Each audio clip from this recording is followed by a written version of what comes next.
শুক্রবার ভোট দিলেন মুখ্যমন্ত্রী ডক্টর মানিক সাহা। মুখ্যমন্ত্রী মহারানী তুলসীবতী বালিকা বিদ্যালয়ে গিয়ে ভোট দেন। তারপর মুখ্যমন্ত্রী সংবাদ মাধ্যমের মুখোমুখি হয়ে জানান, আজ গণতন্ত্রের সর্ববৃহৎ উৎসবের প্রথম পর্বের ভোট অনুষ্ঠিত হচ্ছে।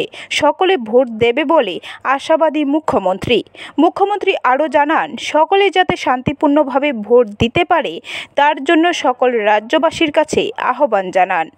বিরোধী দলের প্রার্থী আশিস কুমার সাহার পোলিং এজেন্টকে ভোট কেন্দ্র থেকে বের করে দেওয়ার অভিযোগ মুখ্যমন্ত্রী নাকচ করেন।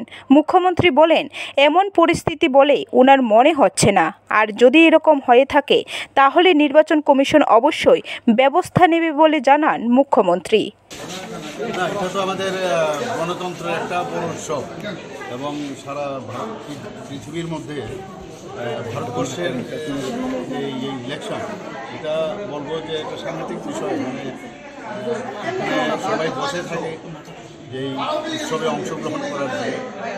ত্রিপুরা তো আজকে ফার্স্ট পেজে, প্রায় সারা দেশের সাথে এখানে ফার্স্ট পেজ আজকে থেকে শুরু হচ্ছে।